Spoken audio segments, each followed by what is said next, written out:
Seu corpo obedece a comandos antigos antes de você sequer pensar. Alguns salvam sua vida, outros podem te derrubar no chão ao ver sangue. Mas o mais perturbador é que certos instintos disparam por motivos que sua mente nunca chega a perceber. O reflexo de Moro. Um bebê pode se assustar antes mesmo de ter uma única palavra para perigo. O reflexo de Moro é o nosso primeiro alarme de queda, presente desde o nascimento em bebês nascidos a termo. Batizado pelo pediatra austríaco Ernest Moro em 1918 e ainda testado nos exames de recém-nascido até hoje. Uma perda repentina de apoio, um som alto, a sensação de estar caindo ou um forte solavanco no equilíbrio acendem esse circuito. Os dois braços se abrem de uma vez, os dedos se espalham. Depois, os braços voltam para dentro, como se tentassem agarrar uma beirada que desapareceu, e muitas vezes o choro vem logo em seguida. Fetos já podem mostrar essa resposta por volta de 28 semanas de gestação, e a maioria dos bebês deixa de apresentá-la entre 4 e 6 meses. Se o reflexo aparece de forma desigual ou permanece por tempo demais, os médicos investigam lesões ou sinais de alteração neurológica. O pânico desperta antes da memória.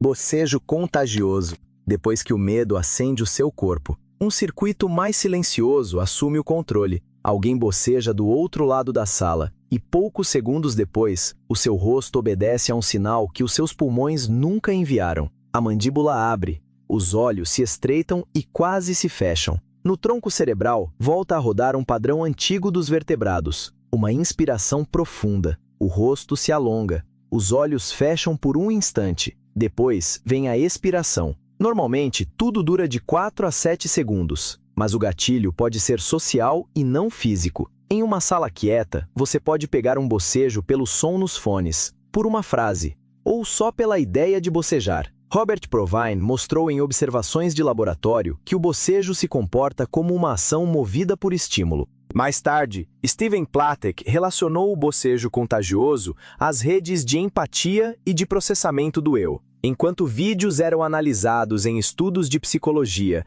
e imagens do cérebro passavam por salas de controle de ressonância magnética. Em testes com adultos, cerca de 40 a 60% seguem o sinal. O seu corpo não está cansado, está se sincronizando. Piloereção, arrepios. Um vento gelado bate. Um som estala atrás de você e o seu antebraço responde antes da sua cabeça. Isso é piloereção. O sistema nervoso simpático dispara sinais adrenérgicos para músculos minúsculos, os eretores dos pelos, que se contraem e puxam cada fio para cima em questão de segundos. De perto, a pele vira um relevo de pontos, cada folículo se erguendo como se tivesse recebido uma ordem urgente. Num mamífero coberto de pelo, essa pelagem levantada prende uma camada de ar quente. Também pode fazer o corpo parecer maior. É proteção contra o frio e, ao mesmo tempo, um aviso silencioso. Pense num gato com as costas arqueadas e o pelo armado. Pense na pelagem densa de um urso polar enfrentando o inverno. Charles Darwin ligou essa reação à expressão das emoções em A Expressão das Emoções no Homem e nos Animais, em 1872. O rosto severo do Darwin, retratado em 1878, parece pertencer exatamente a esse mundo, onde o corpo revela o que a mente ainda não explicou. Em humanos, frio, medo, assombro e música ainda acionam o mesmo pico simpático. Numa plateia de concerto, braços sobem antes das palavras. Com fones de ouvido, uma nota atravessa o corpo e a pele se arrepia. Jacques Panksepp associou esses calafrios musicais, o chamado frisson, a essa resposta em 1995. A sua pele se torna um mapa vivo de cálculo de sobrevivência. A seguir, a luz toca o olho, e o corpo se move primeiro. O reflexo pupilar à luz.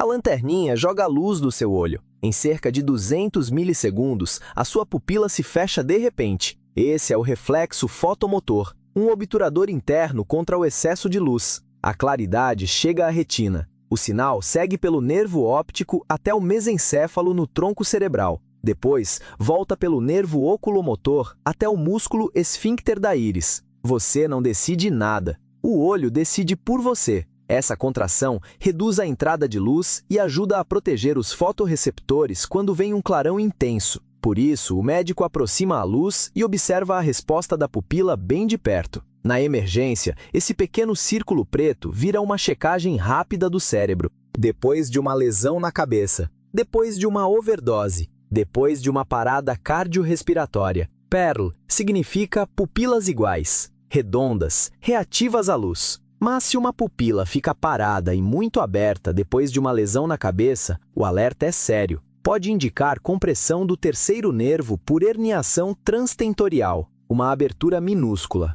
um aviso enorme. O reflexo de vômito. Pressione o fundo da sua garganta e o corpo bate a porta.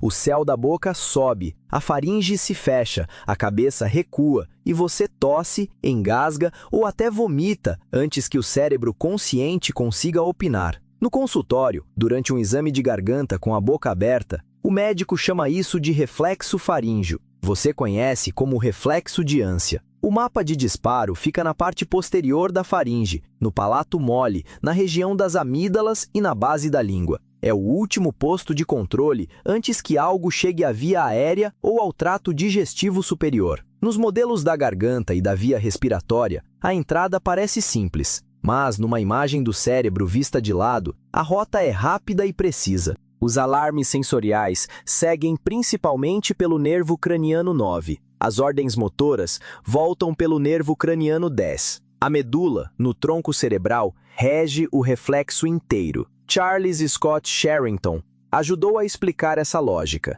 Entre sinapses e impulsos elétricos, circuitos rápidos vencem decisões lentas, e este protege a entrada. O reflexo de retirada da dor. Encoste a mão numa boca de fogão quente e o seu dedo já sumiu antes de o cérebro registrar a queixa. A dor manda o corpo fugir antes mesmo de a consciência chegar. Esse é o reflexo de retirada, um circuito de proteção da medula espinhal que consegue fechar o percurso em cerca de 50 a 130 milissegundos. Calor intenso, pressão aguda, choque elétrico ou dano no tecido ativam terminações nervosas da pele e disparam fibras A delta e C em direção à medula. As fibras A delta, mais rápidas, podem conduzir sinais a aproximadamente 5 a 30 metros por segundo. É velocidade suficiente para a fiação local da medula assumir o controle. Interneurônios ativam neurônios motores, os músculos flexores se contraem e a mão recua do perigo. O córtex cerebral pode só acompanhar o movimento com um atraso de até 300 milissegundos. A dor vira também uma ordem de movimento, acionando a fuga antes que a consciência sequer apareça na porta. O reflexo de mergulho dos mamíferos. O seu rosto pode mandar o coração desacelerar. Basta mergulhá-lo em água fria. Quando o frio pega a testa e o nariz, os sinais do nervo trigêmeo disparam para os centros cardiovasculares do tronco cerebral, incluindo o núcleo do trato solitário. Aí, o nervo vago aperta o freio do coração. Em muitos adultos, a frequência cardíaca cai cerca de 10 a 30%. Ao mesmo tempo, o sistema simpático contrai os vasos dos braços e das pernas. O sangue se afasta dos dedos, as mãos ficam pálidas e o oxigênio é preservado para os órgãos que mais importam, o cérebro e o coração. A água fria provoca uma resposta muito mais forte do que a água morna. E o rosto pesa mais nessa reação do que as mãos ou os pés, porque esse circuito do trigêmeo foi feito para isso. Paul Bert já havia mapeado essas raízes na década de 1870. Per Scholander deu a esse mecanismo o nome de interruptor mestre em 1963. Em mergulhadores livres de elite, o pulso pode cair para menos de 30 batimentos por minuto. A conservação vira comando.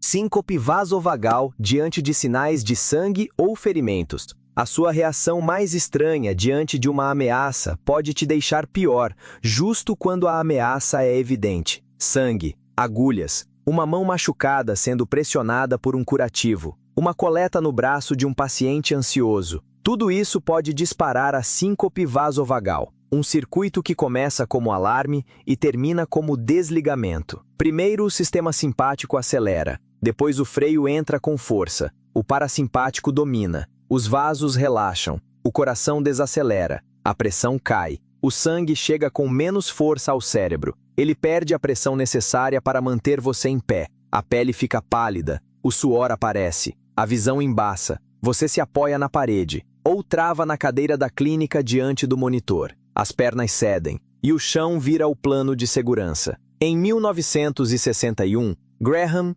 Keibler e Lunsford descreveram esse padrão de desmaio na fobia de sangue e lesões em laboratório médico. A tensão aplicada tenta combater isso contraindo músculos grandes das pernas e elevando a pressão de novo. Deitar no chão com segurança também ajuda. O colapso pode ser uma estratégia grosseira contra a perda de sangue. Circuito estranho. Matemática real de sobrevivência.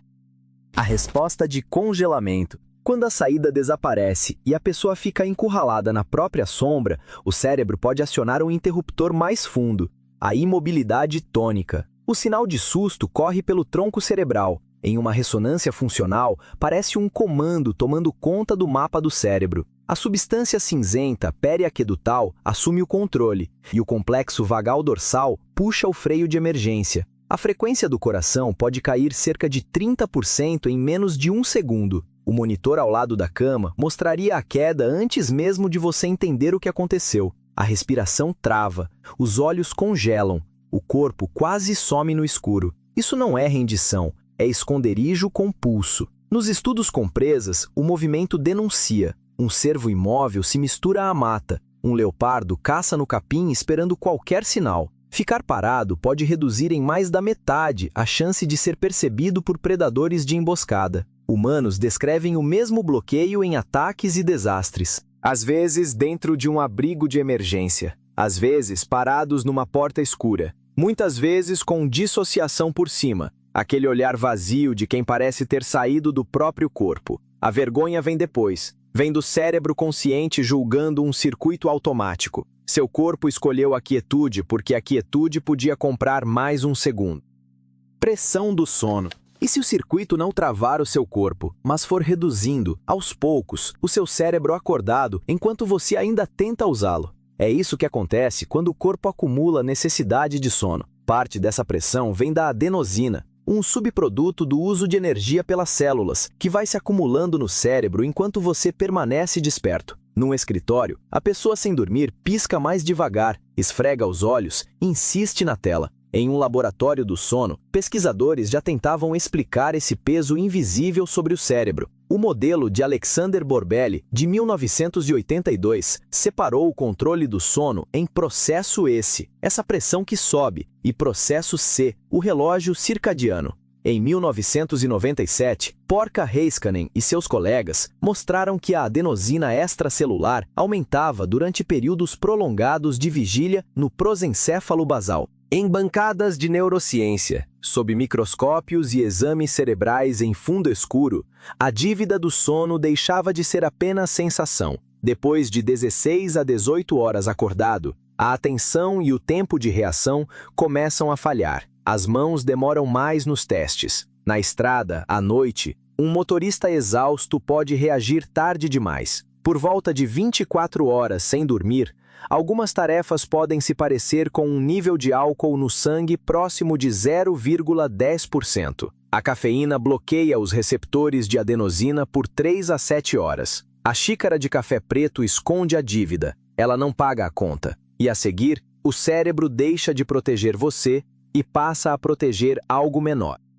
A resposta de cuidado ao esquema infantil. O rosto de um bebê pode acionar um adulto como uma chave entrando na fechadura. Em 1943, o etólogo Konrad Lorenz elevou essa ideia a outro nível, a partir daquela dívida de sono nunca quitada. Ele chamou esse padrão de Kindchen Schema, ou esquema de bebê, um mecanismo inato que libera o impulso de cuidar. Olhos grandes, rosto redondo, testa alta, nariz pequeno e queixo delicado puxam a sua atenção antes mesmo de você decidir achar aquilo encantador. É por isso que um adulto segura um recém-nascido com cuidado, observa de perto aquele rosto ainda novo, embala o corpo pequeno nos braços e, sem perceber, suaviza a expressão. O olhar fica preso no bebê, a mão se estende, a voz baixa quase vira sussurro. O corpo se inclina sobre o berço, procurando uma resposta naquele rosto imóvel. Nos anos 2000, Morten Kringelbach, Alan Stein e seus colegas usaram neuroimagem para mostrar respostas rápidas de recompensa e atenção diante de rostos infantis. Alguns estudos com MEG apontaram processamento orbitofrontal em cerca de 130 milissegundos.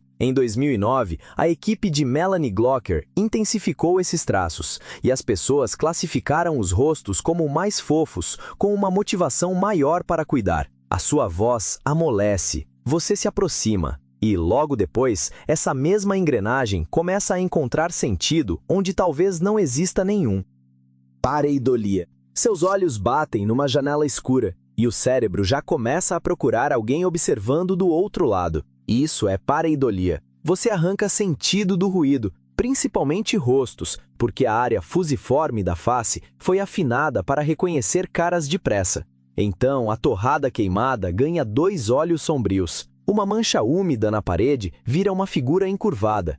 Uma imagem granulada de câmera de segurança transforma uma sombra tremida em uma pessoa escondida. Em 1976, o orbitador Viking 1 da NASA fotografou o famoso rosto em Marte, e a nossa espécie fez o que sabe fazer melhor. Viu um rosto antes de ver geologia. A conta da sobrevivência é cruel.